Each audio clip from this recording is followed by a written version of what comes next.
Hello and welcome to Oxford University in what they call the City of Dreaming Spires. Oxford University is an ancient educational institution, but it's more than that. It's a place where elite students come to what is considered, probably quite rightly in many ways, an elite place of learning.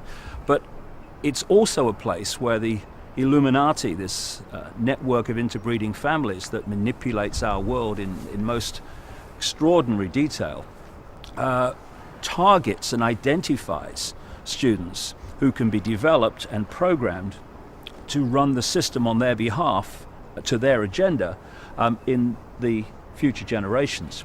And it's not just British students we're talking about. In the books I talk about something called Rhodes Scholarships.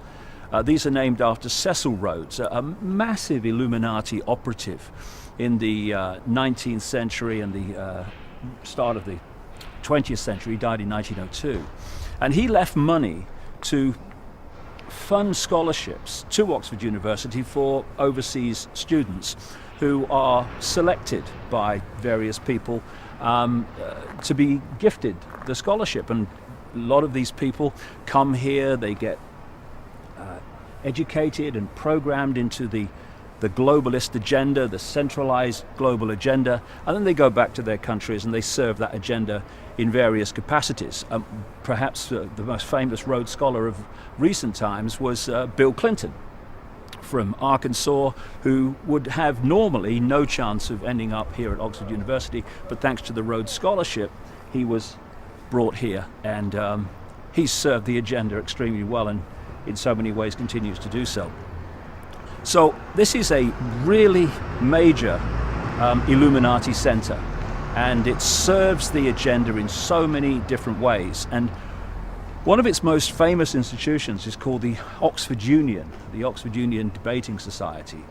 Goes back to the earlier years of the 1800s, and I've come here at their invitation to speak here tonight and present my information about how the world's controlled by a few and to what end.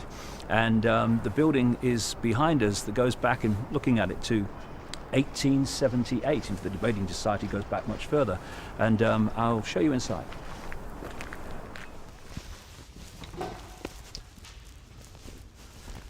So this is the famous debating chamber of the Oxford Union. Normally in this area there's a lot more furniture, and the place is made to look very much like the House of Commons debating arena. And there have been debates going back to the early part of the 1800s, and some of the most famous politicians and people from other walks of life and fields of life have spoken here and debated here over the last, best part of 200 years now. Not just British politicians and British personalities, but American presidents like Ronald Reagan, Jimmy Carter, and other famous American politicians like Robert Kennedy, and the seriously infamous Henry Kissinger. So it is a place where the great, the good, and the politically extremely ugly have performed and tried to persuade people to their point of view, which is something I won't be doing tonight, just giving people information and letting them come to their own point of view. But I doubt if the kind of information that I'm going to be presenting this evening will have been presented here, even in its long, long, long history. And it's not just famous people that have debated in this chamber. Many famous politicians have actually been part of the Union and have gone on to greater things. So many major British politicians have been through this almost training ground on how to debate, not just debate on things that you believe in, but debate on things you don't believe in and still make people think that you're right, even though even you don't believe what you're saying. That's the art of debating that they learn here, and that they take that into the false world of politics. So here are some of the famous people that have been involved in the Union going way back. This is Robert Cecil. He was secretary in 1848 and treasurer from 1840 to 1850, and the Cecil family were massive Illuminati, very much involved at the time of Cecil Rhodes and the Rhodes Scholarships and the Round Table Secret Society that Rhodes was involved in. This is a fella, this is an interesting one for me. This is Ted Heath. He was Prime Minister of Britain from 1970 to 74. He was the guy that signed us into the European Union as it's become. And he was president in 1939. And the last time I looked into Ted Heath's eyes, as I talk about in my books, they turned jet black, and I had a very, very strange experience with him. So he's going to be looking at me tonight because I'm going to be standing there. You'll enjoy it, Ted. Make your ears burn. This is Asquith, another famous Prime Minister of Britain, and Gladstone, the same. And this is a guy called Lord Jenkins, who was a Labour Chancellor of the Exchequer, very, very much involved in pressing the case for Britain to sign its freedom away into the European Union. Now, if we go over here, this is the President's chair, where the President sits during debates, and there's been some very famous presidents of the Oxford Union. This is Lord Heseltine, Michael Heseltine as was. He's a former president. He was Deputy Prime Minister of Britain, had a few spats with Margaret Thatcher in her time. Over here is Harold Macmillan, Conservative Prime Minister in the 1960s. And up here, these days, perhaps one of the most famous former presidents of the Oxford Union, Benazir Bhutto, who, of course, was assassinated not so long ago, former leader of Pakistan. And up the top of the stairs, round the back, there's a picture of, almost like a team picture of the officials of the Oxford Union in her day, and there's a very young-looking Benazir Bhutto who was to meet, all these years later, a sorry end in that sorry country. So that's some background to the Oxford Union and the university of which it is a part. And tonight's going to be interesting as we talk, probably for the first time in its entire history, about how the few control the world and to what end. I think the fact that he's preaching quite a positive message about women, especially espousing sort of the infinite consciousness and the fulfilment of potential before it's constricted by societal constructs. I think the fact that you can juxtapose that with the quite negative images portrayed in the mass market media, and choose your own way, as he says. I think people are open to hearing from what he said. I don't, in any sense, think that means that they took on board and followed what he said kind of literally. I think people digested it and thought and made up their own minds on it. I spoke to one person after, and they said they could follow it to a certain point, and then they thought, when he was talking about the world being a hologram and we're all holographic, that it kind of stepped over the boundary and kind of gone into something that was beyond reality. And you didn't think it was credible anymore. But they're an interesting set of views, and I guess that's why we've all come here today as well, to hear someone that is presenting something that's totally out there in comparison to what anyone else is saying. I think it was half and half. He said beforehand that he didn't want to...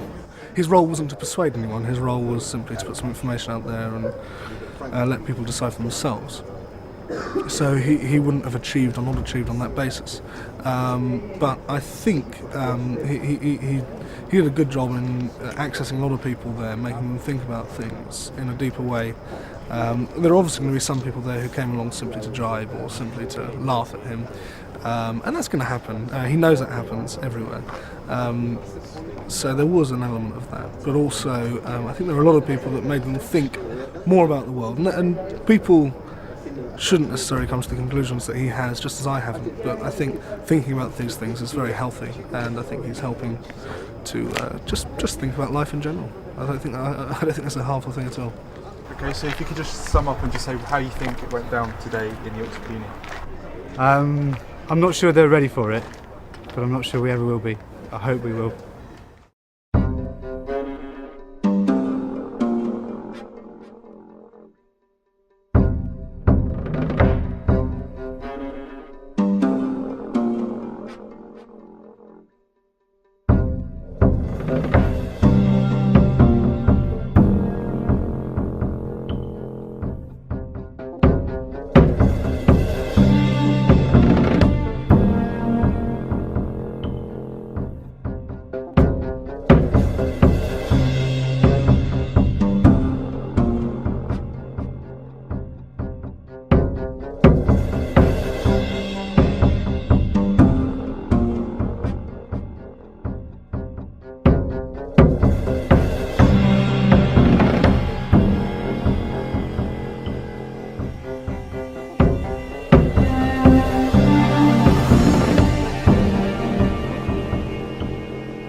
Thank you.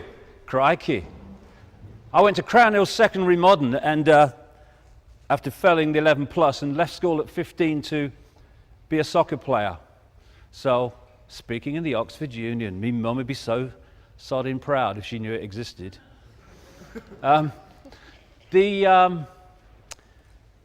theme that I'm going to talk about today is simply putting information before you that you wouldn't normally get through mainstream channels.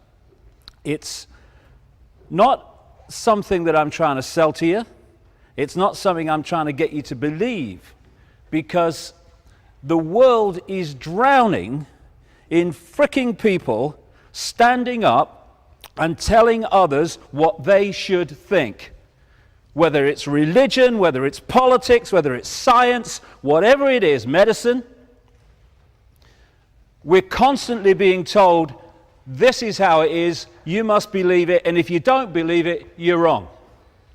So all I'm doing tonight is putting information before you, and what you make of it not only doesn't matter to me, it's none of my sodding business what you make of what I say. It's your business. And so I just want to emphasize from the start that I'm not here to get you to believe anything. Just to say there is another way of looking at this thing called life and world events as we hurtle by the day much more than ever appears in the mainstream media towards Orwell's society.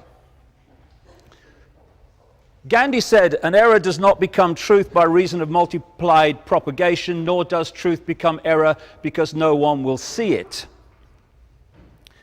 He also said, even if you are in a minority of one, the truth is still the truth.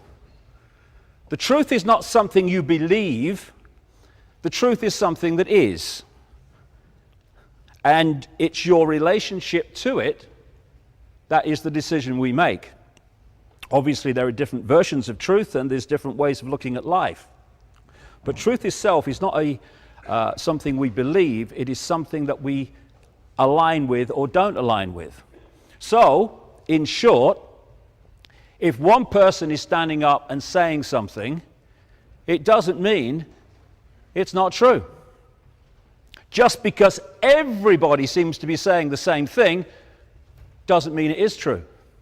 There was a time when, if I'd have stood here centuries ago and said the earth was round, guy's a nutter. What are you talking about? And it's interesting that if you want to suppress someone's sense of what's possible, all you need to do overwhelmingly is to suppress the information they receive about what is possible. And then boom, box. So, the earth's not flat, it's a sphere. Level of information. You're mad. What about the people at the bottom? They fall off. Introduce more information. Law of gravity. The apparently ridiculous now becomes possible. The difference between the two, the level of information. So he who controls information controls our sense of possibility. Hence what he was talking about. The world seems so utterly confusing. It seems so complex, so bewildering. What's this? What's that? How's that? What's going on? And the reason it seems so bewildering and so complex is because we lack the level of information in the mainstream, where most people get their information from, to understand what's going on and how the parts fit together.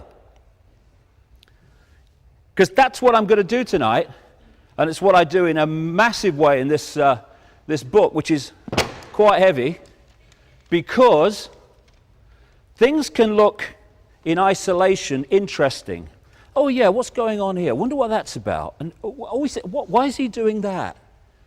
And what's this event here? Why has this happened? But when you go boom, boom, boom, boom, boom, boom, and connect the dots, suddenly, oh, so that's what's going on. Connecting the dots is absolutely crucial. And I started 20 years ago on a quest to understand two things. The nature of life, who are we, what are we doing here? And who really controls world events and what we call society, and to what end? And of course we all start out with this complexity and this bewilderment, but when you start connecting the dots, what's going on becomes the proverbial elephant in the sodding living room. World events, overwhelmingly, the major ones that change society and move us in a certain direction, are not by accident but by design. I often hear people say, do you believe in the conspiracy theory of history or the cock-up theory? As if, like, you've got to choose. Some things that happen in the world are cock-ups, mistakes that people have made. Oh, didn't mean that. But within that are coldly calculated changes in society, which are now becoming daily so obvious, to take the power over the global state, because that's what they want, and that's what they're flying towards by the day, in the hands of a ludicrously few people. This is a famous saying, of course, all truth passes through three stages. First, it is ridiculed. I know that one. I got that one. Early 90s. Second, it is violently opposed. Third, it is accepted as self-evident. Again and again, you see this process. And what's happening now, because when I started out talking about this nearly 20 years ago, I was talking to more chairs than bloody people. And on May the 24th, I'm talking at the Brixton Academy, 2,500 seats, was sold out 3 months in advance. Now, that is the difference, encapsulated really, in the way that more and more people are beginning to say, this is starting to make sense of the world. They're starting to see that the world is not just a little bit not like we thought it was, it is nothing like we thought it was. Now, I have this little thing, thing that I do. If you get too close to something, you can get so caught up in it that you lose perspective. And I just say to people, take a deep breath, take a step back, look at it again. And you can start to see things you couldn't see before. Who do you think is going to win the presidency? Doesn't matter. So we have this thing in America, anyone can become president, because that's why it's the land of the free. Well, anyone can become president as long as they've got the people that control the media and the money behind them. Anyone else? No chance. And now we've got a choice. It is said, I use the word choice, I stand back in amazement, between, it seems, these three people. All of them connected to the same network that I'm talking about tonight. All different masks on the same face, apparently offering choice. Barack Obama, he's talking about change you can believe in. The person behind his campaign is Brzezinski. It's Zbigniew Brzezinski. This is the man who was the national security advisor to Jimmy Carter, who a couple of years or so ago came out publicly and admitted that he had led the Carter administration to manipulate and entice the Soviet Union into Afghanistan for the occupation that led to the war, millions of dead people, and came out the other side with the Taliban and all the other stuff. He is the man behind Barack Obama, who's talking about being against war. It's a scam. And people supporting that guy are going to be desperately disappointed if he makes it to the White House and what really he's there to do comes through. Because this is the point. We are watching on the television news and in the media in general, we are watching a movie. A movie to give us the impression that we have freedom, that we have choice, when there's one force behind the apparent different people in the movie. And it's the same, not just within countries, but between countries, where you have the same force manipulating apparently different countries to the same end. It's not some kind of miracle of coincidence that a Labour Prime Minister was hand in glove with a Democrat President Clinton, and then when they change over there, he becomes equally, if not more, connected to a far-right Republican president in George Bush. It's because Bush and Clinton are controlled by the same network. Blair, Brown, all of them are controlled by the same network, and so they work to a common aim. And these people are far more frightened of the network than they are of public opinion, which is why Blair went massively against public opinion and caused himself enormous grief in terms of his popularity, because that was more acceptable to him than going against the network. They say that Blair was a puppet of George Bush. The fact is, they're both puppets of a force that controls both of them. Same in this country. We have this, what we have is this sleight of hand. And it works like this.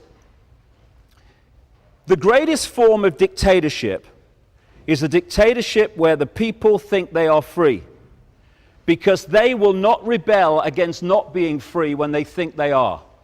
You can talk about fascist dictatorships and communist dictatorships, but where you have a dictatorship that the people can see, touch, and taste, where they understand the situation they're in, those kind of dictatorships have a finite life. It might take some time, but they have a finite life because the people know the situation and they can see who the controllers are. The greatest form of control is the prison without the bars, because people will sit there forever because they don't think they're in a prison cell. And one of the ways that they scam this is having two parties overwhelmingly in most countries, and they just keep changing them every now and again. And when the party is in government, it introduces the agenda for further and further centralization of power. The opposition party opposes it. Oh, we have choice. Then there's a farce called an election, and the two parties change sides. Now the party that was opposing centralization of power is in government, it's introducing it. The party that was introducing it in power is now opposing it. Oh, we have choice.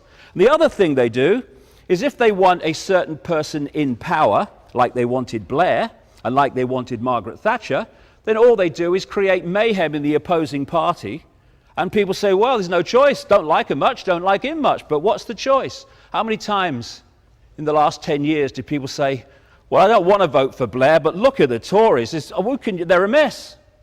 So where's the choice? That's how they scam it. And when Cameron comes in, it's Blair Mark II, under another name. And so in America, those people who are understanding it, they have this phrase, it doesn't matter who you vote for, the government still gets in. And when the government gets in, the agenda for centralization of power gets in.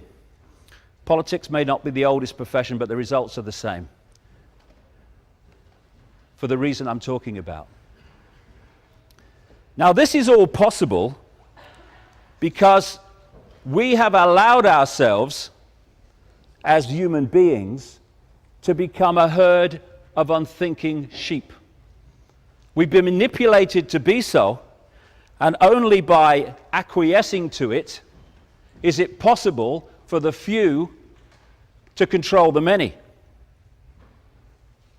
We're fed the movie constantly. I worked in journalism for years. You know what investigative journalism is today? It's watching the newsroom telly and reading the morning papers. This is what so many humans have allowed themselves to become. And when we do, when we acquiesce to the herd mentality, then the few can control the many. And it's happening on a bigger and bigger scale. I hear people, you know, they get caught in this movie about, oh, well, are we going to vote for him? And do you think it's going? And what about Clinton? And what about Obama? And what about Brown? Do you think of vote for him? What's his policy on this? And it's like, deep breath, take a step back, look at it again. Oh, it's a piece of shit. Yeah, exactly. That's all it is. That's all it is. And when you start to realize that, the pennies start to drop, and you see that what is apparently, you thought before, random events are actually coldly, calculatedly connected to lead us down this road to Orwell's state. Oscar Wilde said, most people are other people. Their thoughts are someone else's opinions, their lives are mimicry, their passions are quotation. All the time, we are repeating and seeing repeated what other people have said. And you hear things like, everyone knows that, mate. Well, I don't know that, so there's one less than everyone. We've made a start. How did you know that? Oh, well, I heard a so-and-so told me. Repeating. Repeaters. And we repeated ourselves into a state of total acquiescence to the movie version of reality in vast numbers of people. We have teacher repeaters who take what they've learned at teacher training college or whatever, they take what they're told to teach in the curriculum, and they teach it, repeating. All over society, it's just repeaters. How do you know that? Well, it says that in this book. Well, how does he know that? Doctor repeaters, repeating what the drug reps have told them. Repeating what the medical schools have told them. Oh, and don't you dare go out of this little box, otherwise you get struck off. But it's working, I don't care. Repeater. Round and round. Scientists repeaters. We've got scientists repeating the song sheet. Global warming goes by carbon emissions because it says so. And then what they don't tell you is enormous and gathering numbers of cutting-edge scientists in their own disciplines are saying, it doesn't. It's the sun. Isn't that amazing? The sun has a connection with Earth temperature. Ooh. Repeater. Then there's journalists. Oh, classic repeaters. You see, what real journalists do is they take the official version of events and they look at it and they see if it stands up, and then they communicate that to the people. What repeater journalists do, 90-odd% these days, unfortunately, is they take the official version of events and they turn around and they pass it on to the people.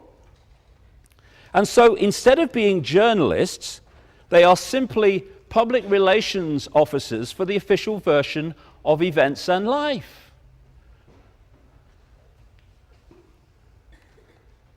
And then there's politician repeaters. These politicians who don't say what they believe, don't stand up for what they believe, because that, if they go against their party, will mean that they won't progress and become a minister, and their careers will be affected. So they become voting fodder for the tiny few who are deciding what's going to happen. And while all this goes on, all this comes together, all this obsession and acceptance of the movie version of reality, day by day, the Orwellian state stamps its jackboot closer and closer to global fascism.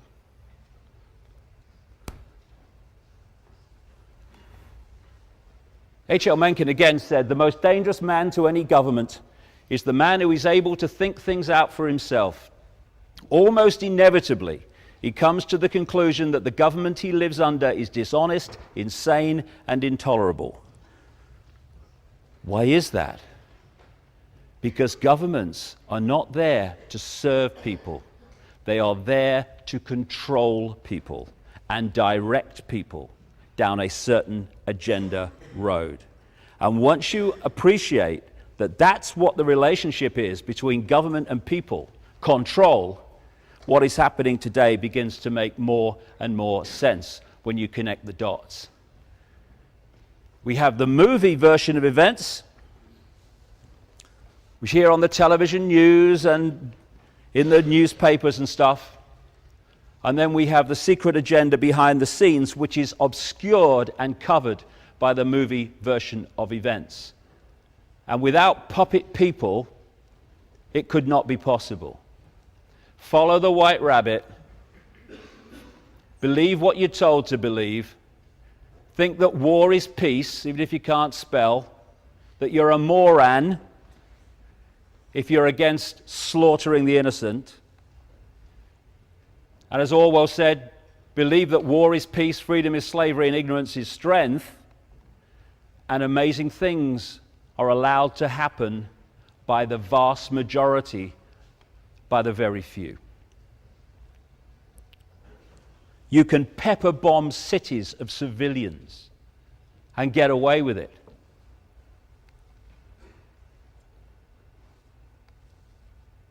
This is what they don't want you to see, what's really happening in these wars of freedom. That's what's really happening. What do they want you to see? Hey, here's a game show. Watch this. Shut up. Hey, honey, I think he's going for the car.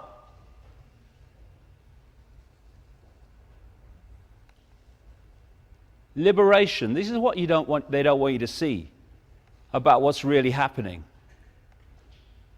Instead, let's have a moral debate about Janet Jackson's breast at the Super Bowl. I'm morally outraged that this should happen. There was a moral outrage across America when this happened at the Super Bowl a couple of years ago or so. Where's the moral outrage? Where's the real immorality? This is what depleted uranium does to Iraqi kids. But never mind, hey, Jerry Springer's on. Hey, we've got some boneheads here being manipulated to have a fight on live television. Hey, honey, he's going to hit him. It's a mind game.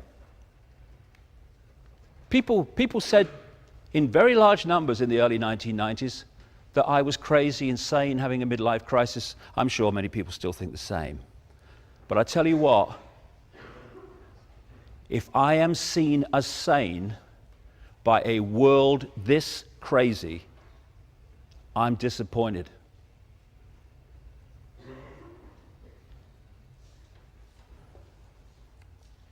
It seems, like I say, desperately confusing and bewildering, this world, because we don't have the coordinates. I'm just going to go through a few. Coordinate number one, let's get this one out of the way. The biggest terrorists are not in the street, they're in government. At best, terrorists in the street can kill a few hundred people, maybe 1,000 or so sometimes. What they can't do is impose sanctions on Iraq during the 1990s, which according to UN figures alone cost the lives of 500,000 Iraqi children. They can't pepper bomb Baghdad. They can't slaughter and maim what is now estimated to be in excess of 1 million people in Iraq since 2003. Terrorists in the street are not in the same league as terrorists in government. Coordinate, oh no, it's a definition of terrorist. This is an interesting one. Oxford Concise Dictionary, how appropriate. One who favors or uses terror-inspiring methods of governing or coercing government or community, hence terrorism. Precisely. Coordinate number 2. The goal is a centrally controlled global fascist dictatorship, which has been worked towards for a very, very long time. The reason it seems to be happening quicker and quicker now is they're getting closer and closer to it. And it's an interesting little truism. The more you centralize power, the more power you then have to centralize even quicker. And that's why the speed of centralization has got faster and faster and faster throughout the last century and into this one. This is the basic structure that they're looking for. A world government that would control all major decisions in the world. Controlling a world central bank that would control global finance.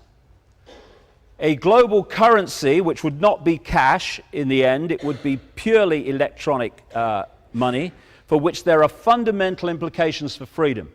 Because if you go into a shop now and you hand over electronic money and they say, no, won't accept your card, this computer won't accept your card, then at least you can still just say, well, I'll pay cash then. Once cash is gone, that's what the cashless society is all about, that computer decides if you eat or not. They want a world army which would impose the will of the world government. This is what they're evolving NATO and other amalgamation of armies into.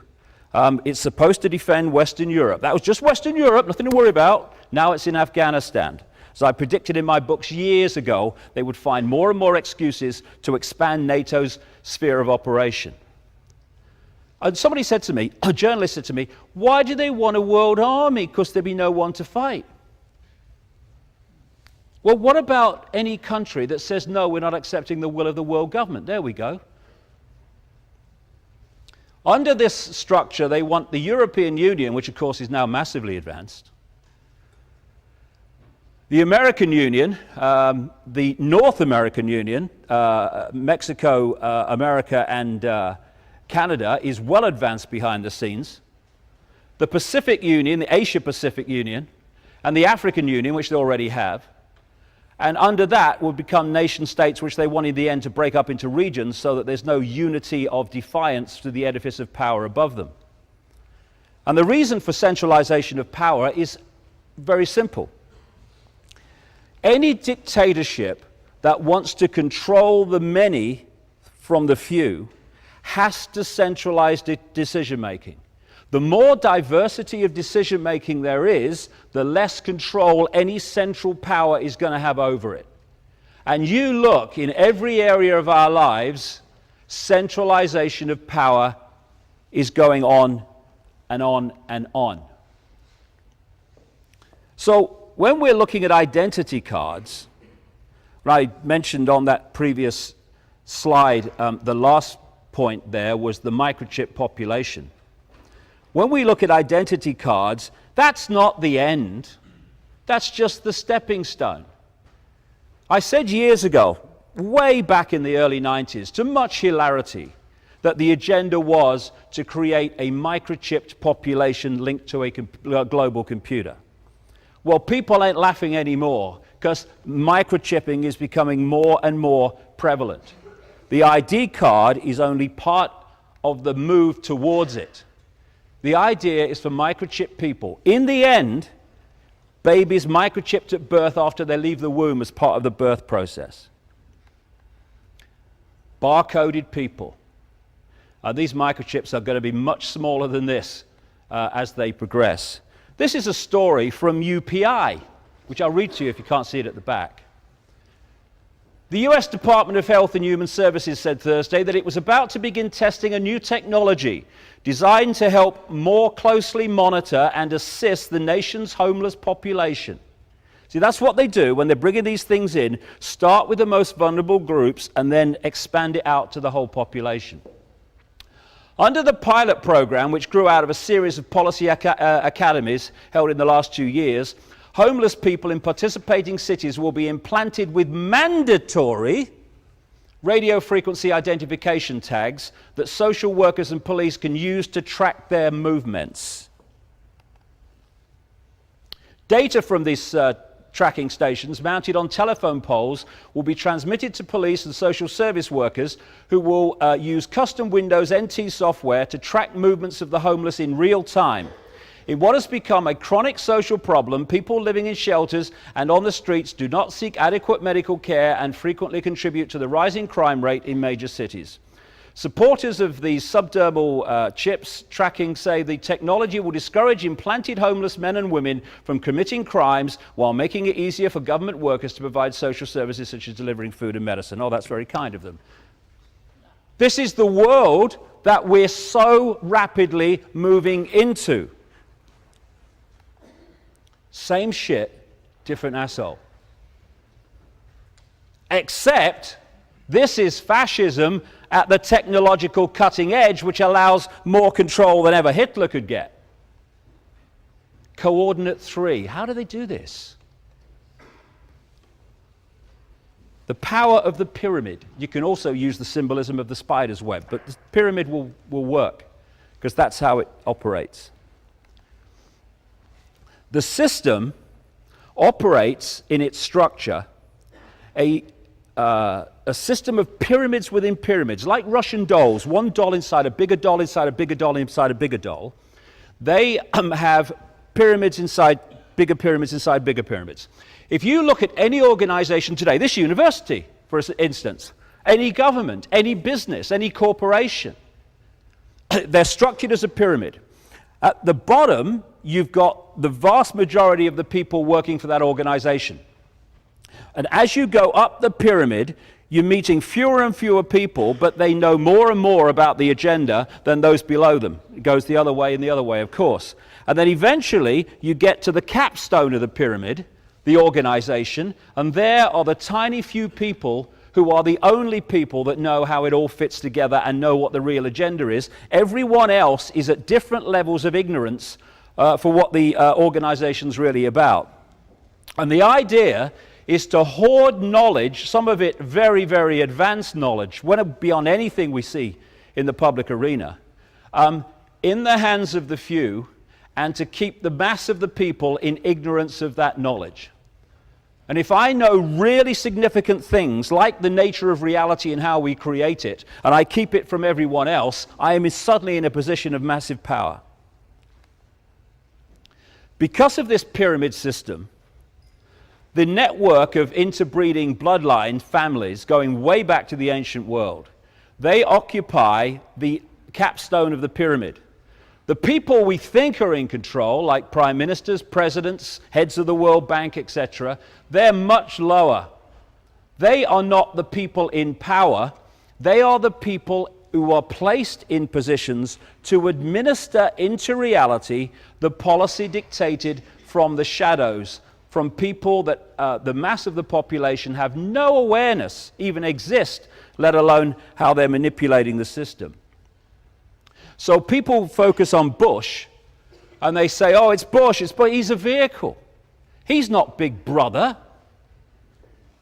He's just a guy who's placed in a position of power for a short period of time, 8 years or so, and then he'll be replaced by someone else who will do the same job. What doesn't change is the force behind the people we see who are dictating the policy, which is why the policy doesn't change when governments do.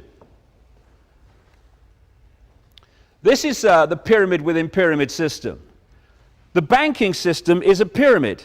You go into a bank, the person you hand your check over to won't know what's happening in the bank manager's office behind them. He won't know what's happening at the next level and the next level until you get to the clique at the top of the bank, and they're the only people that know how all the different contributions fit together.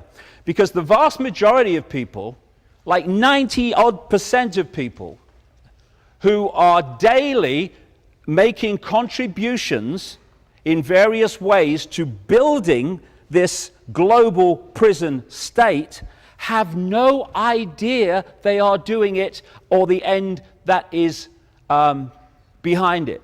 Only the few at the top do. So you've got people in all these different organizations and institutions who are making their contributions every day. They're not trying to build a fascist state. They've got children who are going to have to live in it. But they don't know how their individual contributions, innocent in themselves, how they fit together to create anything but an innocent pattern. Only they do. And so, by controlling the top of these various pyramids of institutions within society, they dictate a common policy. And at the heart of that is the constant and incessant centralization of power, so the few have more and more power with every passing week. This is the top of the pyramid, manipulating those representing the top of the pyramid in the movie to create the manipulation that takes us down the road to tyranny. And if you look at the Masonic structure, or any structure of any secret society, it's just the same. Because alongside this network of interbreeding families, you have the secret society network, which they use to make sure either they or their gophers occupy the positions of power. So here you have the Masonic structure. The vast majority of Freemasons, because people say, it's the Freemasons. No, it's not. The vast majority of Freemasons haven't got a clue what their organization's part of. Only the few do. These different secret societies, like the Freemasons, the Knights of Malta, the Knights Templar, all these different ones, they feed the chosen few up into this other pyramid that I'll call the Illuminati pyramid, but these organizations don't like to give themselves names, because you try researching an organization that doesn't have a name. Not easy, so you have to give it one. But Illuminati is one they do use. And it's at this level of the game where the real knowledge is and the real manipulation comes from. So even the vast majority of people in secret societies have no clue what it's all about. This is Albert Pike, infamous and famous Freemason in America, absolutely almost worshipped by the Freemasonic community in America. And he said this: "Fictions are necessary to the people, and the truth becomes deadly to those who are not strong enough to contemplate it in all its brilliance. In fact, what can there be in common between the vile multitude and sublime wisdom? The truth must be kept secret, and the masses need a teaching proportioned to their imperfect reason." That is exactly the game, to keep that knowledge in the hands of the few and the mass of the people in ignorance of that knowledge. Coordinate 3, techniques of manipulation that take them along the road to this Orwellian state. If I've made any contribution at all in the last 20 years, I think one of the things that has had the biggest impact was to invent the term problem, reaction, solution for something that was known before as the Hegelian dialectic. And it describes a technique of mass manipulation that is devastatingly simple and devastatingly effective. I'm about to describe 9/11.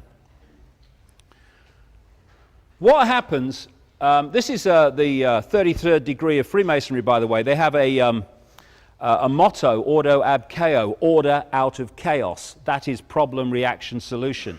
Creating the problem, then offering the solution to it. After 9/11, George Bush said, "You're free and freedom is beautiful, and you know it'll take time to restore chaos and order out of chaos, but we will." Problem, reaction, solution is that same thing, order out of chaos. Works like this. You want to change the world in a way that you know if you do it openly, you're going to get a massive public resistance, like all these Orwellian changes that are going on today. So you don't do it openly. You play this technique. Stage 1, you covertly create a problem. It could be a terrorist event, it could be a war, it could be a run on a currency, whatever suits the solution you want to provide. You then tell, and we come back to what I was talking about earlier, you then tell the public through an unquestioning mainstream media, overwhelmingly with honorable exceptions, the version of that problem that you want them to believe, i.e. Lee Harvey Oswald killed Kennedy with a bullet that turned corners. That amazingly efficient, effective terror on 9/11 was orchestrated from some guy in a cave in Afghanistan. Hope he had a mobile phone. You want people to believe, you have to create a false villain to hide the fact that you're really behind it.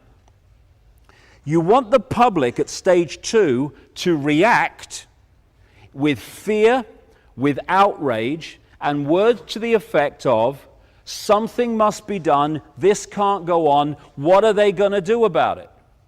At which point you, who have covertly created the problem, glean that public reaction, or at least the acceptance that something must be done. You then offer openly the solutions to the problems you have yourself created.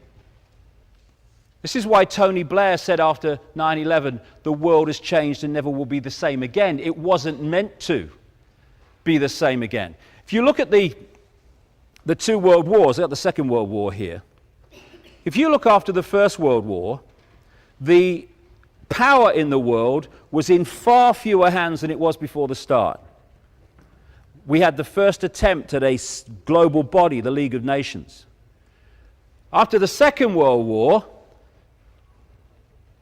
power was in dramatically fewer hands than it was before the start, with the World Bank and the IMF and all these global institutions that emerged. And what you had, and I go into this in great detail in my books, you had the same force behind the Nazis and funding them, and you had the same force funding the Soviet Union, funding Britain, funding America. There's a guy, I said in my books years ago that the Bush family, through a guy called Prescott Bush, who is the grandfather of the current president, funded Hitler to a massive extent through a bank called the Union Banking Corporation, which interfaced with the banking and steel empire of a guy called Fritz Thyssen, who was acknowledged as one of the major funders of Hitler. And people just kind of dismissed this and, oh no, can't be. And then a guy came out who is the head of the Holocaust Museum down in Florida, who came out publicly and said, yeah, the Bush family's fortune came from funding the Nazis through Prescott Bush. So you fund both sides, you bring them into a war, and then that changes society forever. And at the end of the war, you say, look, we've had 2 world wars in just a few years here, and the people are tired and in a desperate state, waiting for any solution to this problem. So, what was the solution?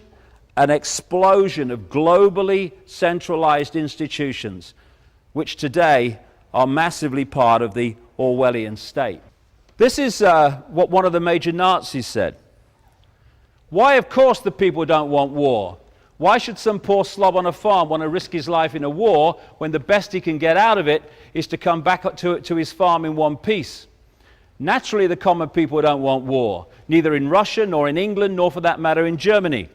That is understood. But after all, it is the leaders of the country who determine the policy, and it is always a simple matter to drag the people along, whether it is a democracy or a fascist dictatorship.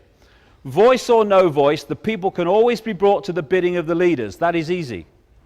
All you have to do is tell them they are being attacked and denounce the peacemakers for their lack of patriotism and exposing the country to danger. It works the same in any country and in any generation. Abraham Lincoln said, public sentiment is everything. With public sentiment, nothing can fail. Without it, nothing can succeed. He who molds opinion is greater than he who enacts the laws.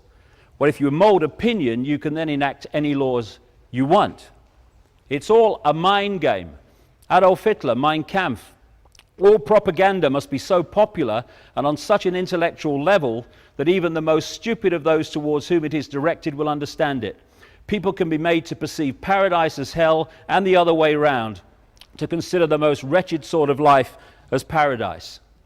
So it's all a mind game. That's what problem reaction solution is. And there's another version now No problem reaction solution. Weapons of mass destruction in Iraq. You don't even need a real problem, just the perception of one to justify the action that was taken. And if you'll note, they've been desperately running around trying to manufacture a problem with Iran so that they can provide the solution. This is Donald Rumsfeld, the Defense Secretary in America when the War on Terror was launched and everything, and the war with Iraq. In 1983, he went to Saddam Hussein on behalf of the Reagan-Bush administration to arrange for the shipment of biological and chemical weapons to Iraq, the very same weapons that were used against the Kurds. It came out in government documents in 2002.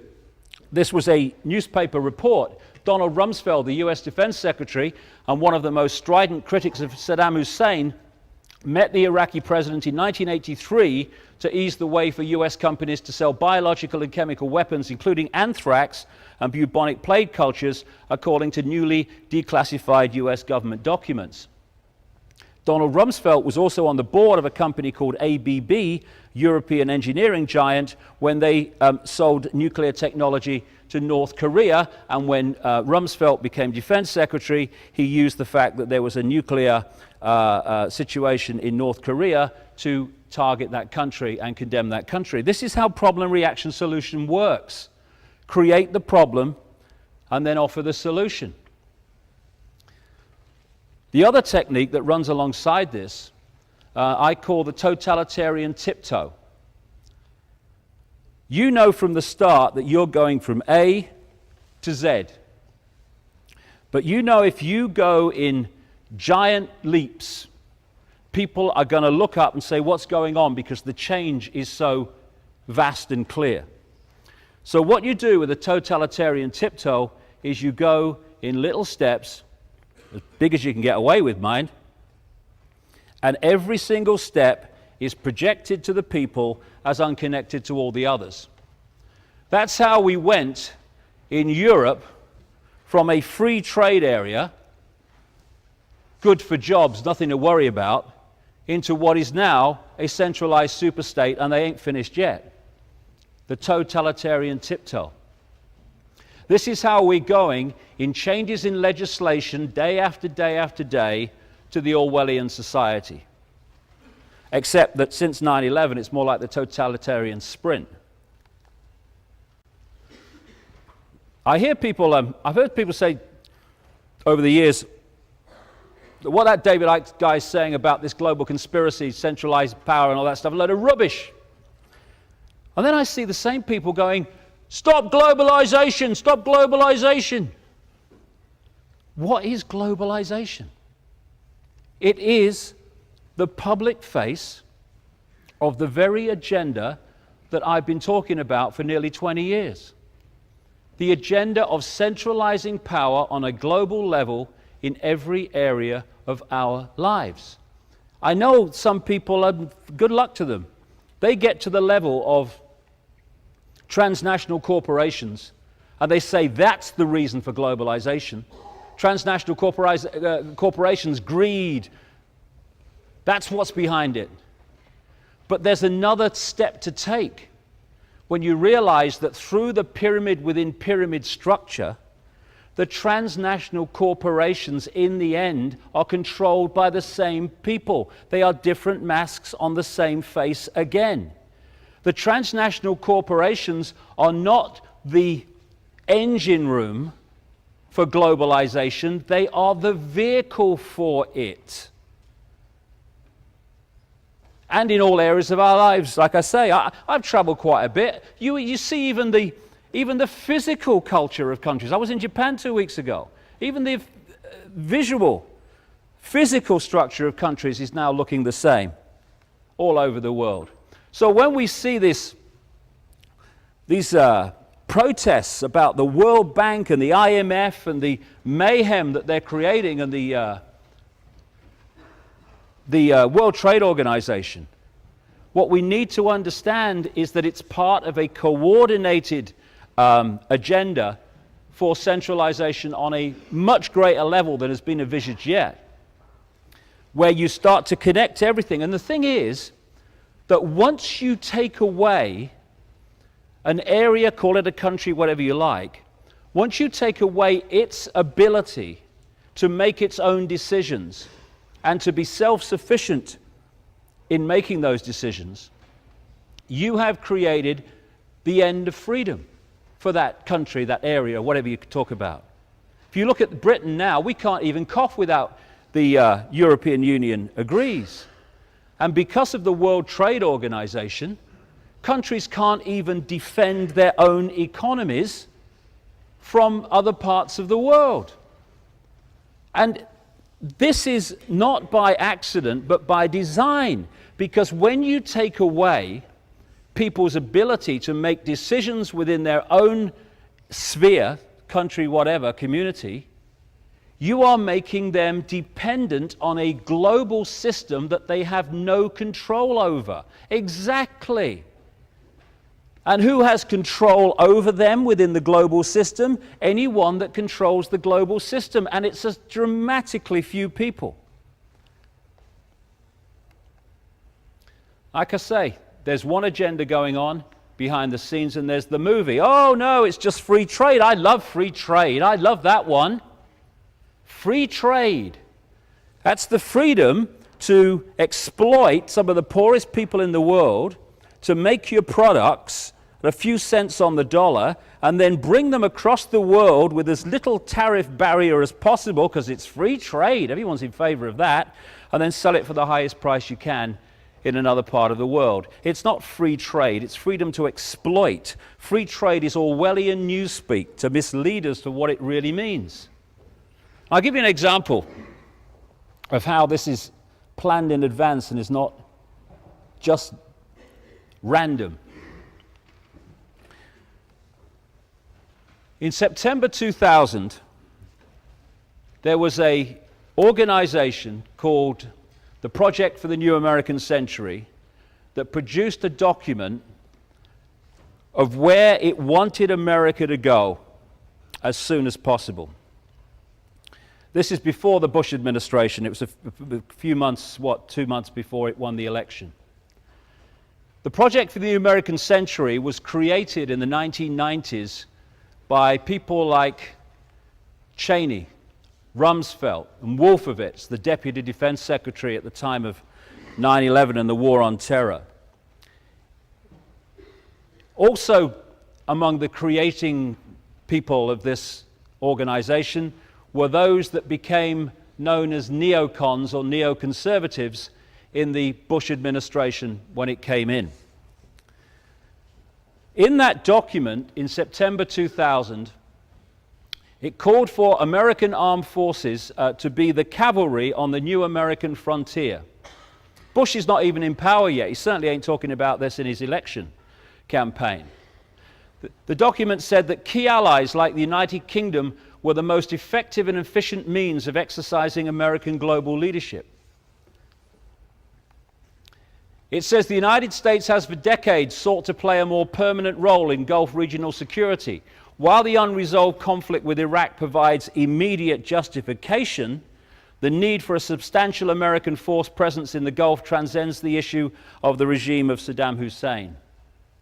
It called for a blueprint for maintaining global US preeminence and shaping the international security order in line with America's principles and interests. In other words, the clique that controls America.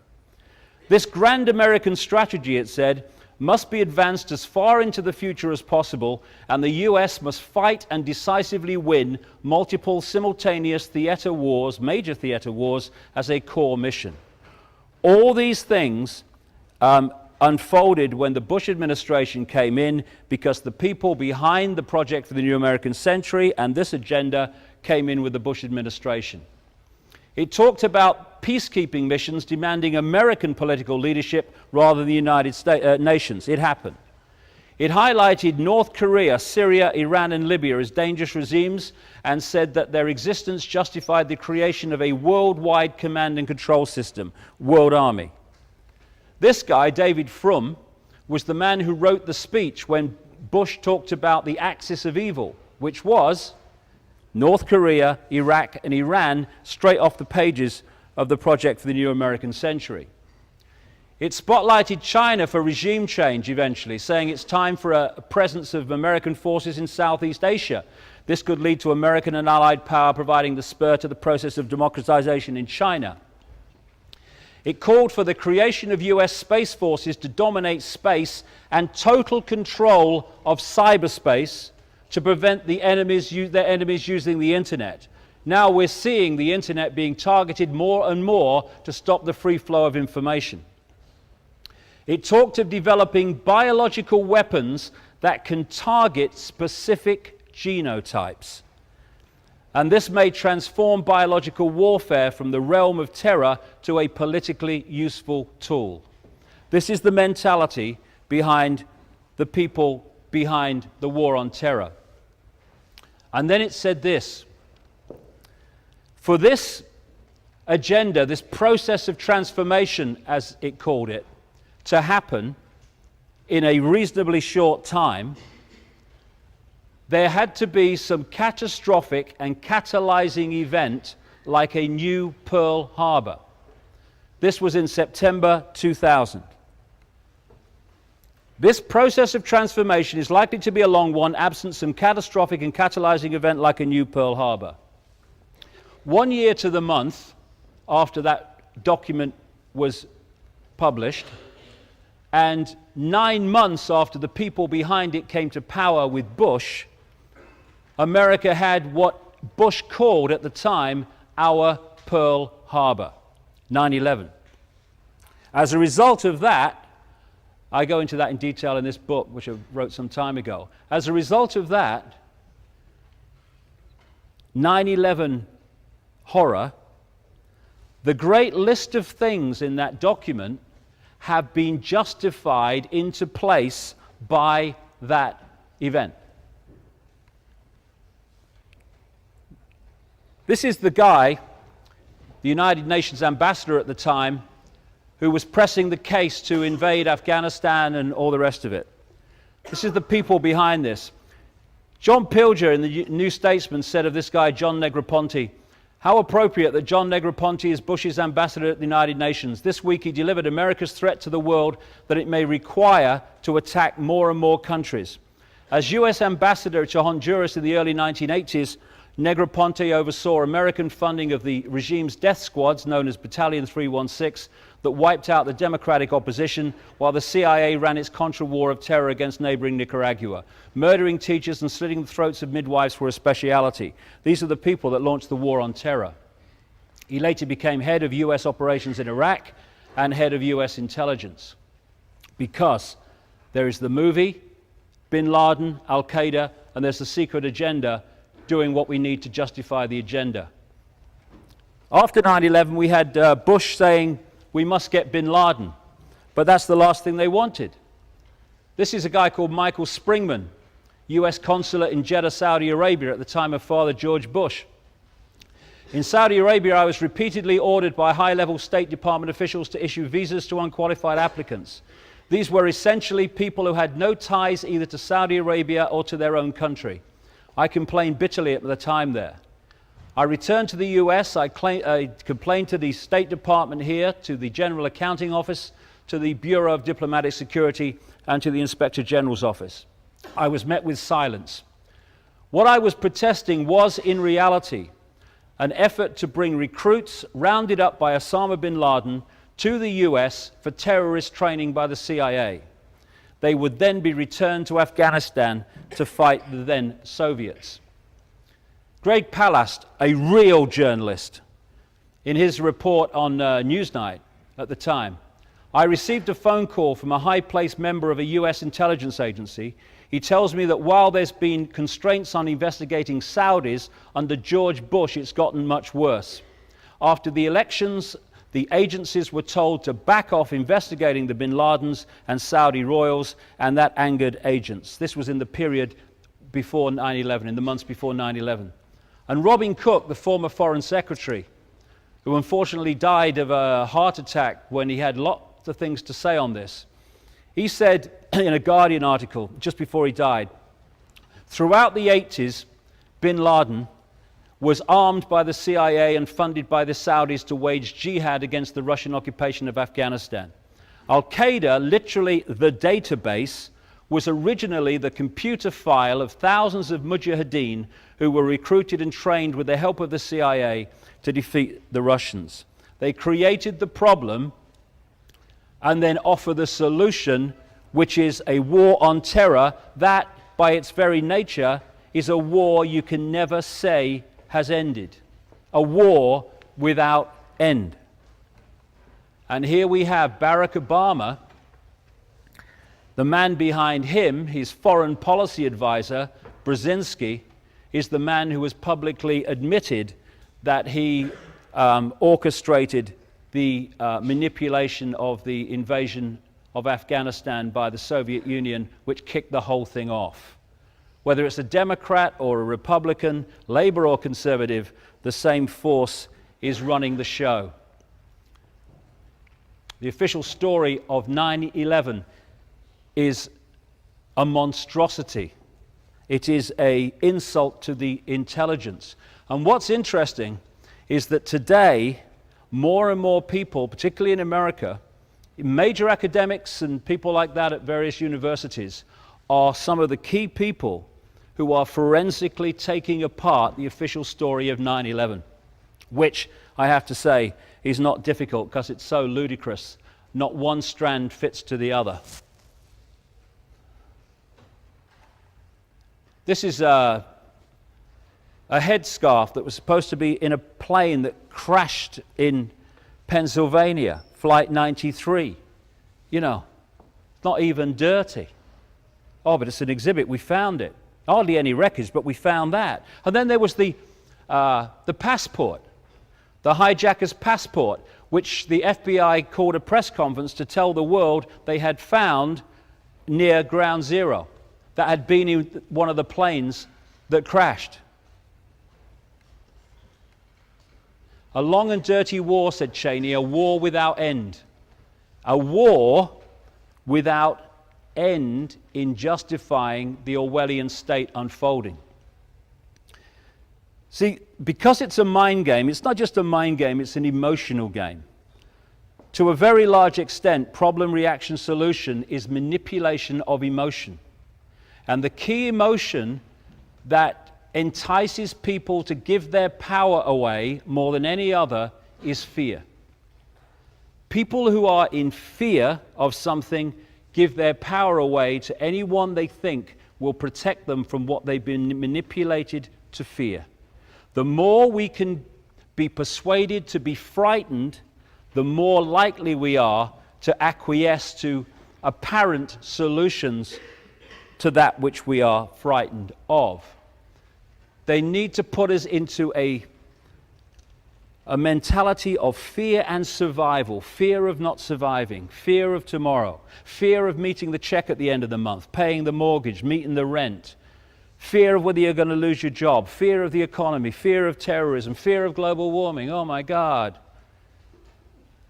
We're being bombarded with reasons to fear because that is the key controlling force above all else. And we've got a choice. We've always got a choice between acquiescing to that fear and in doing so acquiescing to this Orwellian state, or dropping our obsession with fear, lifting our heads and doing something about it. Like stopping cooperating with the building of our own prison. Since 9/11, the Orwellian state has gone into orbit. Latest figures, and they are the latest because it ain't over yet, is that when you walk through the average city in Britain today, you're seen on average by about 300 cameras. They're now talking about iris scans, fingerprints, DNA databases. It's the totalitarian tiptoe. This, after the London bombings, this came up around London, secure beneath watchful eyes. And that's poster from Nazi Germany justifying more control and taking freedoms away to protect the people. Someone sent me this week, this is at Sheffield bus station in Yorkshire. DNA, spit and run, you'll still get caught. DNA, every bus, tram and interchange has DNA testing kits. Spit at the staff and you can be traced and prosecuted, even if you don't know, we don't know what you look like. And your records will be on the national database forever. You now go on the DNA national database, not for being charged with anything, not for being convicted with anything, but for being arrested for anything.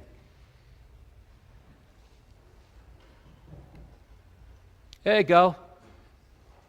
Watch the terrorists among you. Turn the people to police the people. I promise never to question authority or bring up my rights. Stop asking questions. Quiet. Shut up. Hey, here's a free speech zone. How about that? See, there is freedom. Just nowhere near anyone else. I mean, this is not sometime over the rainbow, maybe eventually. This is unfolding before our eyes by the day now. This is what Hitler said to justify the creation of the Gestapo. An evil exists that threatens every man, woman, and child of this great nation. We must take steps to ensure our domestic security and protect our homeland. That is almost word for word what they said to justify the creation of what they call Homeland Security in America. And we're now talking about Homeland Security in this country. It's become the new stock phrase, like I say. The technological version of what we've already seen, but on a global level. Hello, elephant in the living room. And like I keep coming back to, it's a mind game, because mind, if you control someone's mind, you control their behavior, their perception, everything. And what all this is doing on a deeper level of the psyche is turning us in, that's the idea and the attempt, to turn us into the equivalent of laboratory rats in a maze. They do these horrific experiments, I think they're horrific, just my view, where they'll have mice or rats going up and down this maze, and they'll go down certain channels and they'll get a shock. And they'll go again and they get a shock and they turn back. And eventually, they've been shocked so many times that they don't go down that channel anymore. You take the electrical equipment away, they can go down the channel without being shocked. They don't go. Because they have been manipulated into acquiescence, manipulated into line. And what is happening to us all the time, more and more, is we're being told what we can't do this, we can't do that. You can't say that. Political correctness, Orwellian's newspeak, in other words. You can't say this, you can't do that. Oh no, you can't go there. Oh yes, you can't put that in your waste bin. You've got to put it here. You've got to put there. There's a fine if you do that. And what it's all doing, speed cameras. Oh crikey, you know, the speed camera. What am I doing? And it's getting more and more and more and more. And it's the equivalent of all these shocks on the laboratory rat, and eventually you can fall into a state of total subservience and acquiescence. And that's the idea. It's a mind game. One other thing, before I kind of change direction in the last little bit. This has become another buzz phrase, international law. I hear it all the time. Do you know, I heard people, the time of the invasion of Iraq, saying the invasion was wrong because it was against international law. So, if international law said it was all right to go and slaughter the innocent on a vast scale, that's all right then. No, of course it's not. International law is irrelevant to that. Immorality is what we should be talking about. Not that it's against international law. But what is international law? It is a law that everyone on the planet has to obey. What do you need if you want a centralized global dictatorship?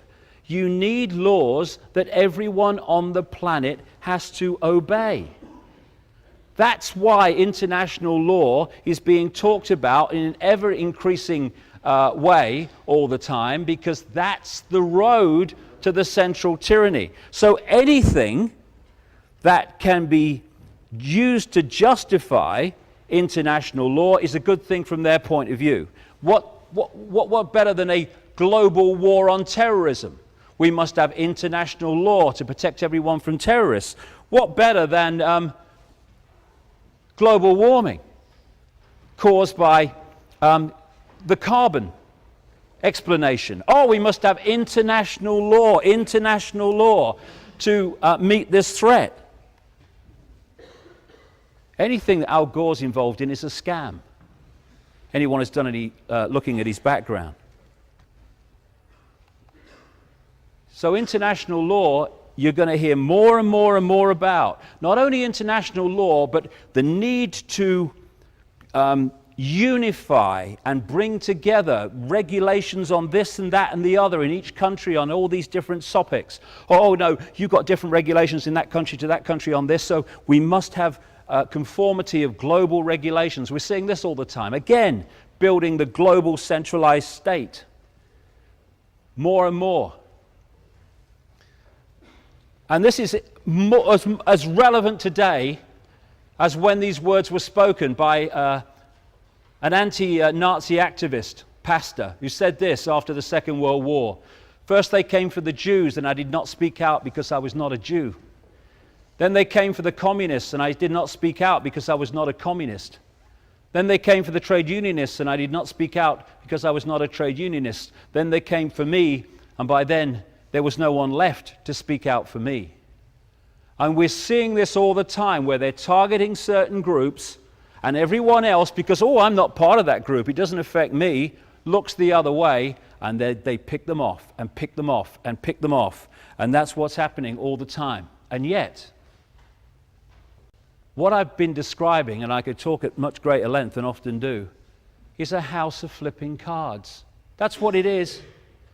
This edifice of global power that I've been describing is a house of cards because it depends on our acquiescence to allow it to happen. The number of people who are knowingly advancing this manipulation compared with the global population is tiny, infinitesimally small at the top of that pyramid. And they can only have power because we give that power away all the time, every day. If someone introduces a law and people just moan about it but get on with their lives, then the people that introduced the law have taken the power over the people. When people see a law that's unfair and in some kind of unity say, we're not having this, we're not doing this, we're not accepting this, this is fascism. Where's the power? If someone comes out of the White House or Downing Street and they say, well, we've had a discussion and we've decided we're going to do this. If enough people say, no, we're not, where's their power? They have no power. Their power is in people saying, oh, bloody another fascist law, look, what can you do though?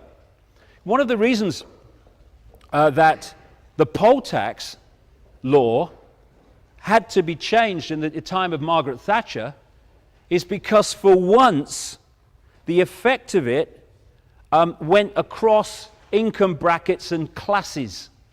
So middle class people were affected by it as well as working class people. And therefore we had some kind of unity in resisting it. What happened? They had to change it. This is what we need to do, is stop being divided and ruled on the basis of class and religion and color and all this crap, and start some kind of unity. Because we could either accept Big Brother, or we can say we're not having it. And if we don't come together and say we're not having it, then I'm 56. I think I said earlier. What have I got? 10 years left, 20 if I'm lucky? But the people in this room, most of them, you're going to have to live most of your lives under this stuff. My grandchildren are. My children are. And it's no good looking back when all these structures of control are in place and saying, I wish I'd have done something then. One of the things we can do is stop bloody joining the sodding army for a start. Albert Einstein said, the pioneers of a warless world are the youth who refuse military service. It's the guys that declare wars never fight them. Have you noticed that? If George Bush had been on the front line in Iraq when the first bullet was fired, he'd been under a bed in Houston when the second bugger went off. Oh no, we declare wars, you go and fight them. But more than anything, we need to free our minds, because it's through our minds that this control, this acquiescence, this herd mentality that allows this to happen is unfolding.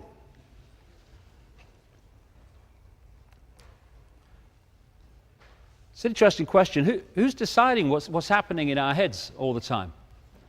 Who's deciding what we think we're deciding? When we're constantly programmed, constantly hypnotized to see the world in a certain way and to see ourselves in a certain way. Even from the earliest ages, it starts. The programming of reality and the microchip.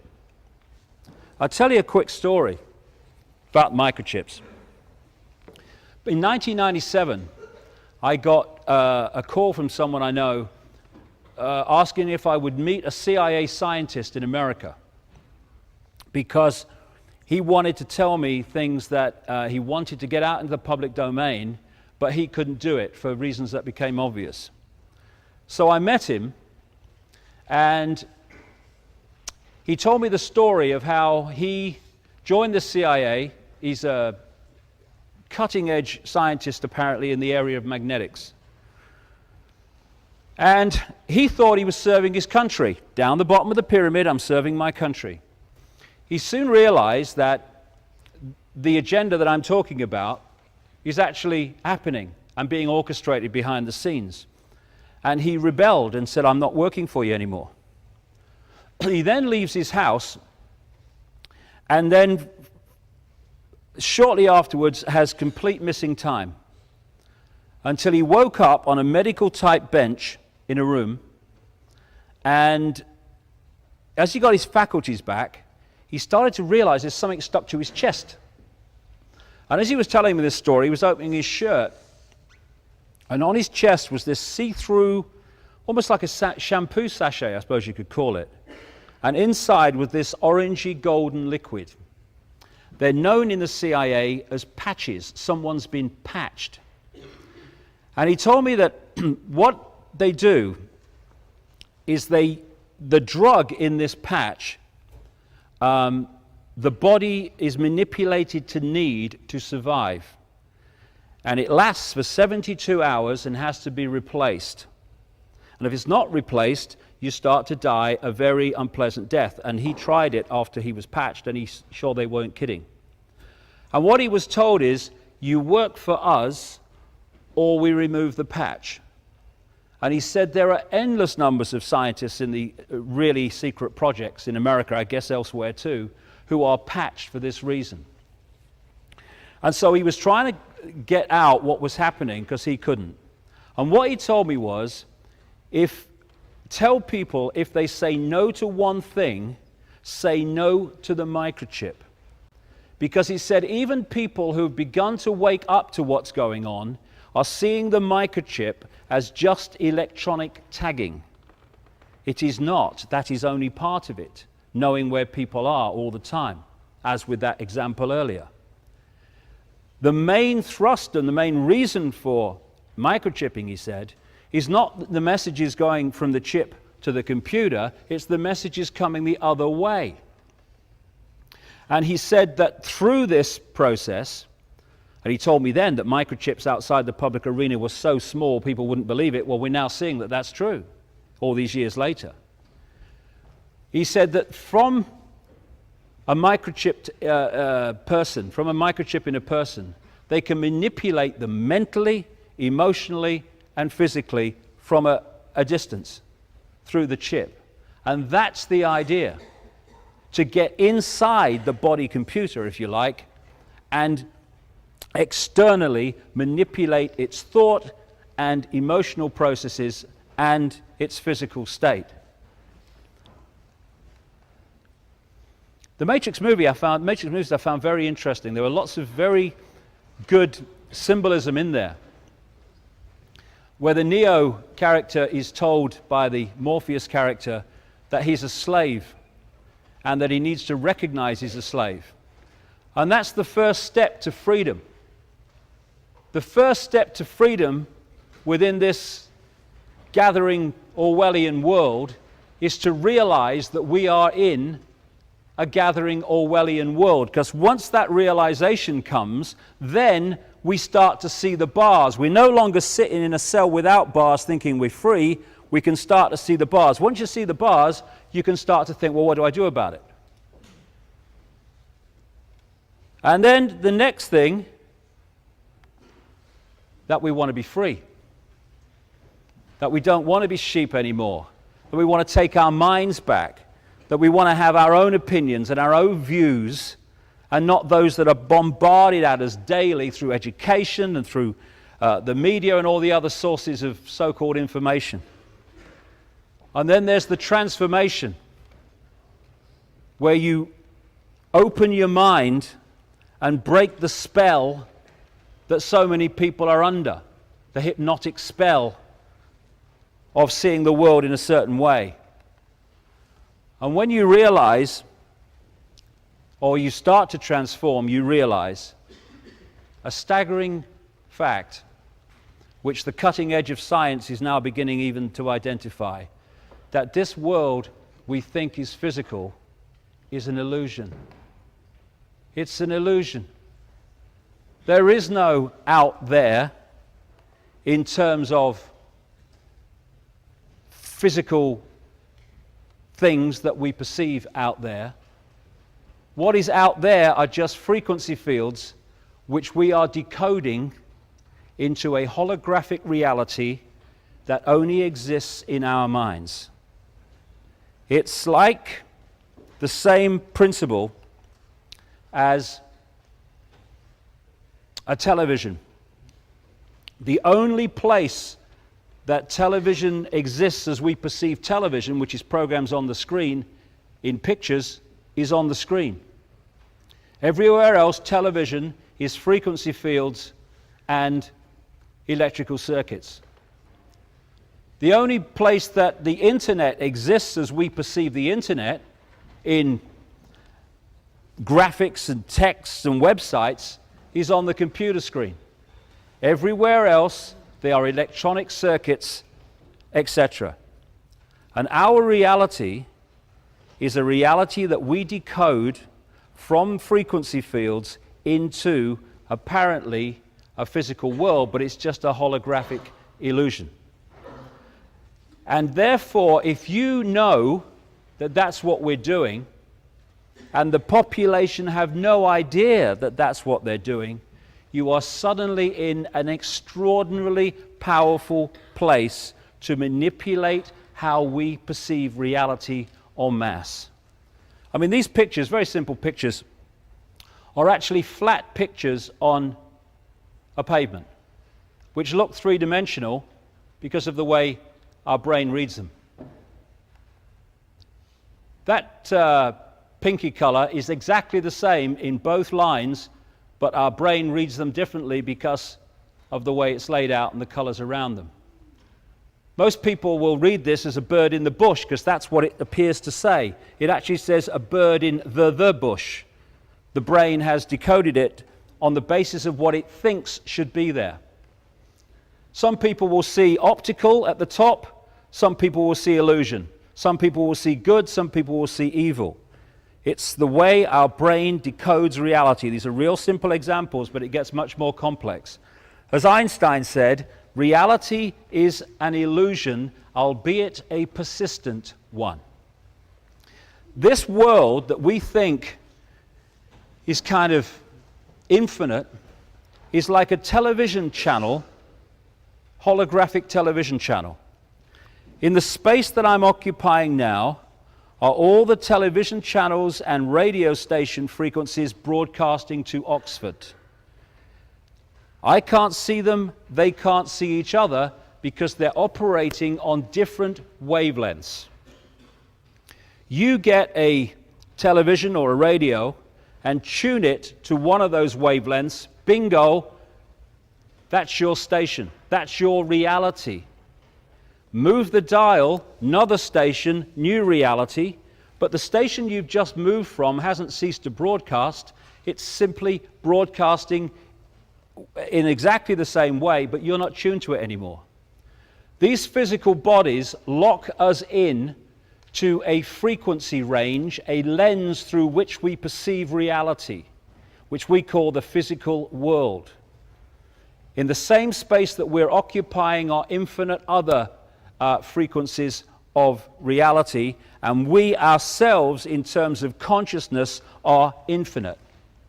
But when we work through a physical body, that infinite consciousness that we are works through a tiny lens.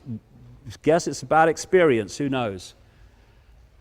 And when you start to identify that this body, this vehicle, this biological computer is who we are, you get locked in the 5 sense prison pretty damn fast. Once you realize you are consciousness having an experience through this physical body, your mind starts to open and see that we are infinite, not Bill Bloggs or Charlie Smith, I've got no power, I'm just Joe Public. There's a wonderful American comedian. Have you come across this guy, Bill Hicks? Genius he was. And he said this as part of a joke, but he was a very profound man. All matter is merely energy condensed to a slow vibration. We're all one consciousness experiencing itself subjectively. There's no such thing as death. Life is just a dream, and we are the imagination of ourselves. And the key to mass control is the manipulation of the imagination of ourselves. The manipulation of how we decode reality into the perception of the world we see. People say seeing is believing. Actually, believing is seeing because our belief systems affect the way the brain decodes reality. Endless research on this to show that that's the case. As William Blake said, if the doors of perception were cleansed, everything would appear to man as it is, infinite. But through the lens of the physical body, particularly the manipulated one, it seems anything but that. It seems that everything's apart from everything else and there is no unity. As this guy, H.M. Tomlinson, said, we see things not as they are, but as we are. And if you can manipulate what we are, you manipulate the way we see the world. And we are encouraged to see the world in a state of division, of apartness. I am apart from you. I have no connection because you're there and there's space in between us. This is where the unity disappears and you get into a thing where it's dog eat dog and every man for himself. Competition, I must win. Division. When we are all one consciousness, experiencing itself subjectively, having an experience through different physical forms. But we are one consciousness that has been set at war with itself by the manipulation of divide and rule and all these other things. The body's a biological computer. It has the ability to think to a very high level itself. And if we drop into what I call body consciousness, where we perceive everything only through the 5 senses, then we lock into that body level of consciousness which can perceive only this world.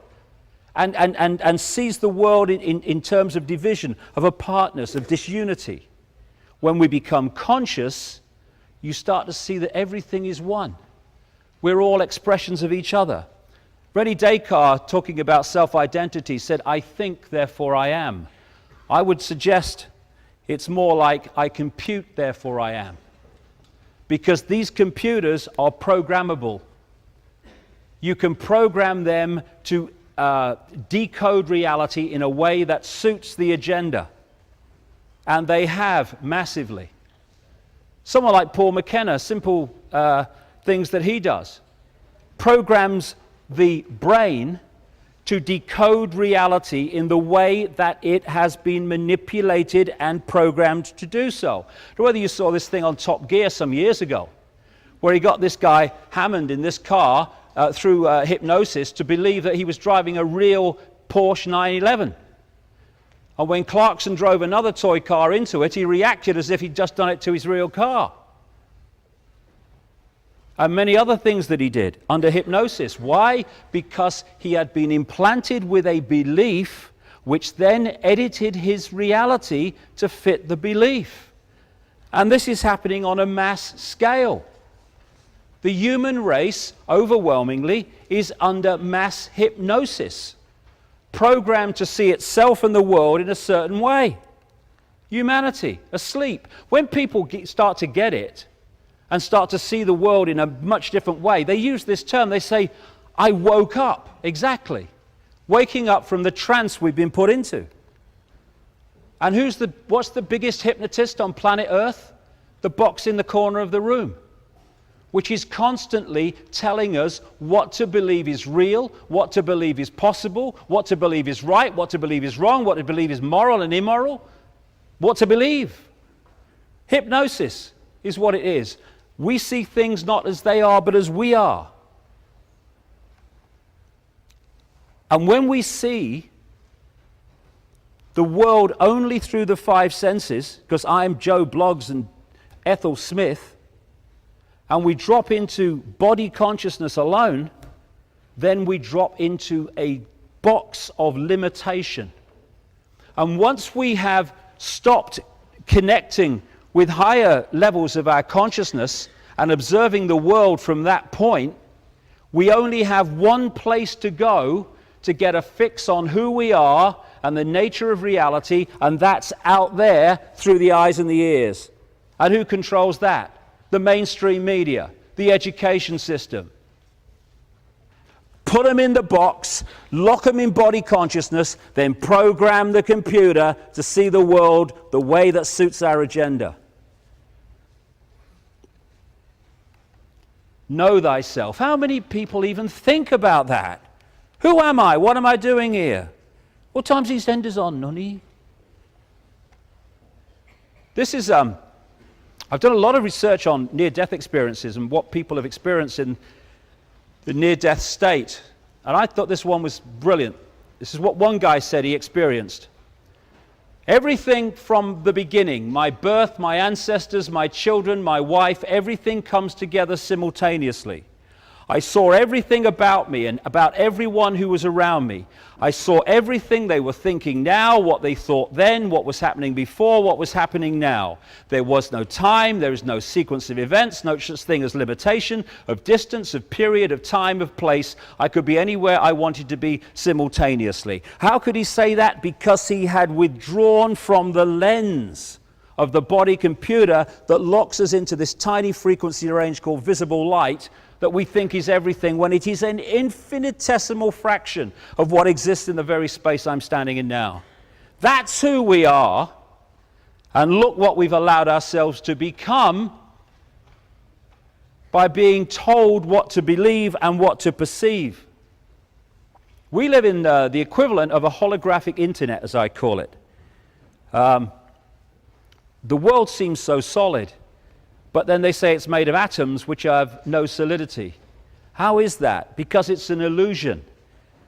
Solidity is decoded. We're decoding the equivalent of the wireless internet. Around me now, around all of us now, is this wireless internet. And we are decoding it into holographic reality that we call the world. That's what it is. We are receiver transmitters of information. And if you can manipulate the computer, you can manipulate what it can perceive and what it can access. You know, one of those shaman people, the tabloid newspapers, he's a witch doctor, stupid, primitive. This is what one of them said. We are perceivers, we are awareness, we are not objects, we have no solidity, we are boundless. We, or rather our reason, forget this, and thus we entrap the totality of ourselves in a vicious circle from which we rarely emerge in our lifetime. We are awareness, that's what we are. And the idea of the manipulators is to limit that awareness as much as possible so that we only see ourselves in limited apartness terms. We are living in a holographic world, a holographic universe, where that's a holographic print. It's basically a frequency field. And when you put a laser on it, bingo, it becomes a three-dimensional, apparently solid form. That's the world we live in. Again, holograms can look as solid as you and me. That's good, because we are holograms at the physical level. That's what we're decoding. That's what reality is. Reality is frequency fields which we decode into this so-called physical world. In the Matrix, he was seeing people like that, and then when he went through that transformation to another level of consciousness, he started seeing people like that on the right. Why? Because that's what we are at the physical level. And manipulating how we do it is the way this world is controlled. This is a wonderful book, I do recommend it, called The Holographic Universe. And there's a wonderful story in there which sums up what I'm saying here. The writer, Michael Talbot, talked about something he experienced when his father had a party and had a stage hypnotist along to do party tricks. What he did was make people eat a potato and think it was an apple. How does he do that? He implants the belief that the person's eating an apple, and we don't taste with the tongue. The tongue passes electrical signals to the brain, which are decoded. And the implanted belief decodes the potato into the taste of an apple, and the person tastes the apple. And he got this one guy called Tom, and as he was about to bring him out from the trance state, whatever you want to call it, he said to him, when I bring you back to a waking state, Tom, you're not going to be able to see your daughter in the room. And so before he did that, he led the daughter. Tom was sitting down, and he put the daughter right in front of Tom, so he's looking in his daughter's belly. He brings him out, apparently. Can you see your daughter in the room, Tom? Tom's looking around. No, she's not here. She's giggling, he can't hear her. The hypnotist went behind the daughter and put his hand in the small of her back and said, I'm holding something, Tom. What am I holding? He said, well, you're holding a watch. It was so obvious to him. The daughter's between him and the watch. He said, there's an inscription on the watch, Tom. What does it say? And he peered forward. He read the inscription. His daughter's here. Now, if I said that within mainstream versions of perception and reality and what this world is, people will say it's impossible. But it's not. The only place that room existed in a physical form, holographically, was in Tom's decoded reality. By putting the implanted belief that his daughter was not in the room into Tom's mind/brain, his brain ceased to decode that energy field of the daughter into holographic form. So everyone else in the room was there holographically to be seen as physical, but not his daughter, because he had not decoded her. It's exactly the same principle that in China they cannot access vast amounts of the internet because they are firewalled off. And that's what belief does. It firewalls off perception. And that's why we are bombarded with belief, belief, belief, not least belief in division instead of unity. So we end up like this. We end up locked in bubbles of imprisoned perception instead of being the free, infinite, multidimensional beings that we really are. And by disturbing the computer, you can distort massively the computer's ability to decode and perceive in the way that it should do. Not least through fear, but the stuff that we're pouring into ourselves and our kids. What is the body? It is an electrical, chemical phenomenon at this level. And what are we doing? We're filling it or bombarding it with electrochemical influences which are distorting its balance and therefore distorting its efficiency to decode reality. Aspartame, this sweetener, it's a brain suppressant. They call an excitotoxin, among many other lethal things. Who brought it onto the market? Donald Rumsfeld, when he was head of Searle Pharmaceuticals, made a fortune by selling the rights out to Monsanto. Fluoride, another brain suppressant and excitotoxin to destabilize the efficiency of us to think straight and efficiently. This is what a chemist wrote in 1954 about fluoride, which is in more and more drinking water around the world. In the 1930s, Hitler and the German Nazis envisioned a world to be dominated and controlled by Nazi philosophy of pan-Germanism. The German chemists worked out a very ingenious and far-reaching plan of mass control, which was submitted to and adopted by the German General Staff. This plan was to control the population in any given area through mass medication of drinking water supplies. By this method, they could control the population in whole areas, reduce population by water medication that would induce sterility in women, and so on. In this scheme of mass control, sodium fluoride occupied a prominent place. Then we're talking about, again, Monsanto with aspartame. It's Monsanto that's behind genetically modified food. What is genetically modified food? It's there to genetically modify us. Vaccines, same. All these things are overpowering the systems of the body, not least the immune system, all the electromagnetic influences too, to turn us into a fraction of the potential that we should be and turn us into the robotic people. And we would never submit to that. This is China today. Germany in the 40s. They just want it on a mass scale. We are consciousness, infinite consciousness, working through the body and having an experience. We are being manipulated to identify with the body as who we are, and therefore we think in terms of limitation, I can't, I could never, and division from our fellow infinite consciousness. Einstein said, you cannot solve problems with the same level of consciousness that created them. And that's what we're trying to do all the time. One political party creates a mess, the other one says we'll sort out the mess, but they're trying to do it with the same level of consciousness that created the mess just gets worse. So, unless we go through an expansion of consciousness and start to see ourselves and the world in a much greater way than we do now, there's no way that we can stop what is happening, because you can't solve problems with the same level of consciousness that created them.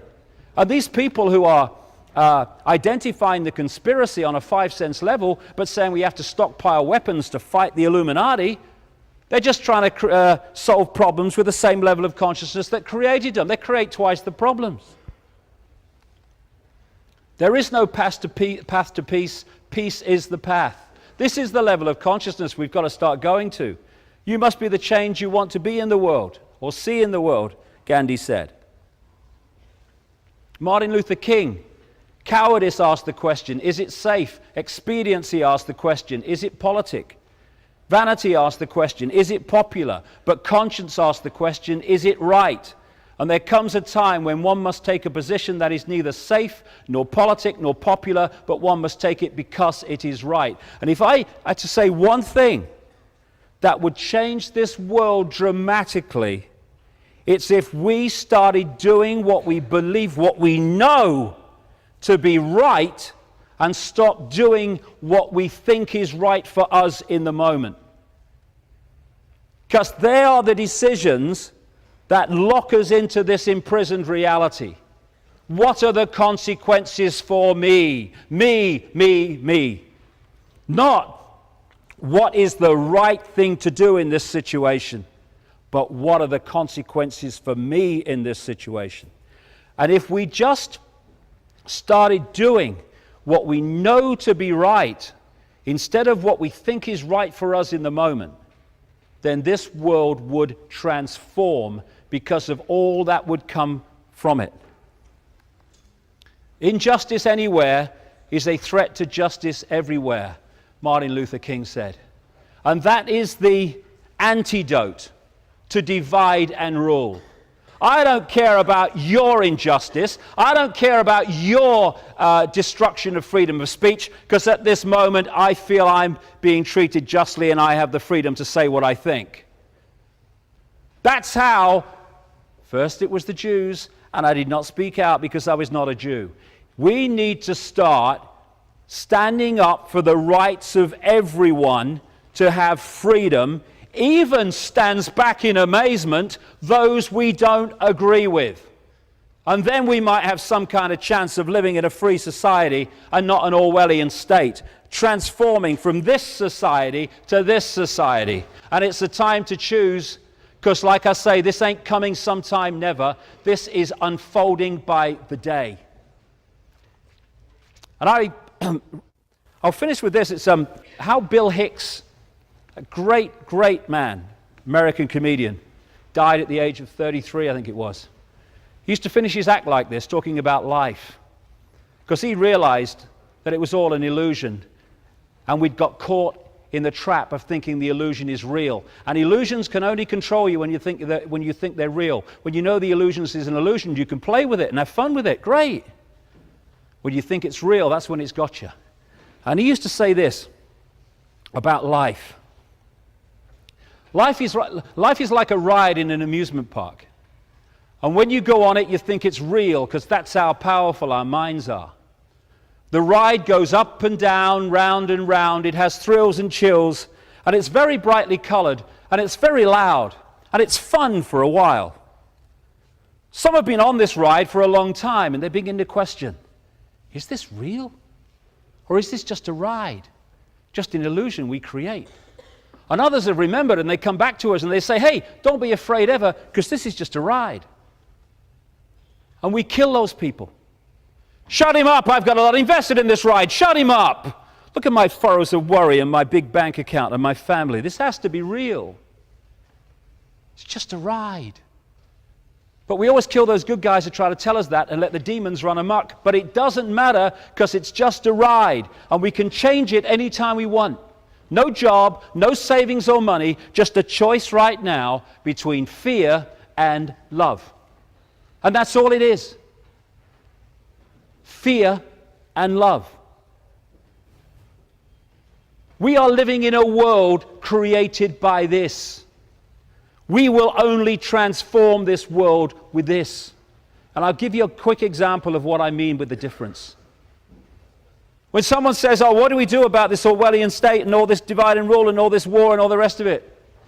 This will say, oh, we need a committee meeting, we need minutes. We need to go on a protest march. We need to have the meeting of the UN Security Council. Oh, complexity. Oh, this says, we must love each other. And from that, everything else will come. While this rules, the few will control the many. When this rules, only then shall we be free. Thank you for your time.